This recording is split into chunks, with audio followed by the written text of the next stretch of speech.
Commission nationale des droits de l'homme, Kasaï CNDH ainsi, sonnette d'alarme en rapport avec la situation de recrue au Kasaï Chikapa. Après le départ des convois ayant accompagné les recrues de la province du Kasaï, de Chikapa ville, chef-lieu de la province, vers la capitale de la RDC,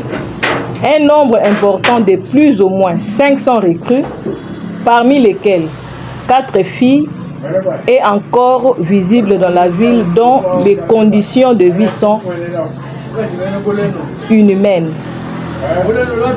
3 points sont signalés, à savoir la restauration, le logement,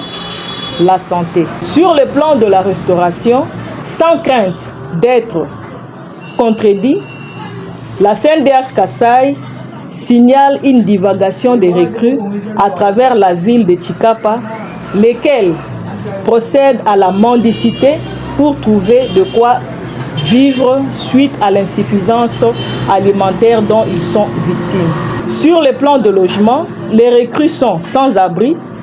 et passent la nuit à la Belle Étoile au stade de Kanzala, exposés aux intempéries. Sur les plans sanitaires, aucune prise en charge médicale effective pour des soins appropriés au profit des recrues, dont ces derniers ont la vie sauve au moyen de l'intervention de certains centres de santé privés environnants du stade, lesquels sont butés à l'insolvabilité de l'État. C'est le cas des centres de santé Shekina, situé sur l'avenue Ménonite, quartier Kabinda, dans la commune de Kanzala, ville de Chikapa, qui au courant du mois d'avril 2025 avait reçu 9 cas, dont 7 ont été guéris et 2 autres reçus le 2 avril, puis transférés à l'hôpital de référence de Kanzala le 12 avril 2025, ont trouvé la mort. Il s'agit de 2 messieurs, Mboma Mande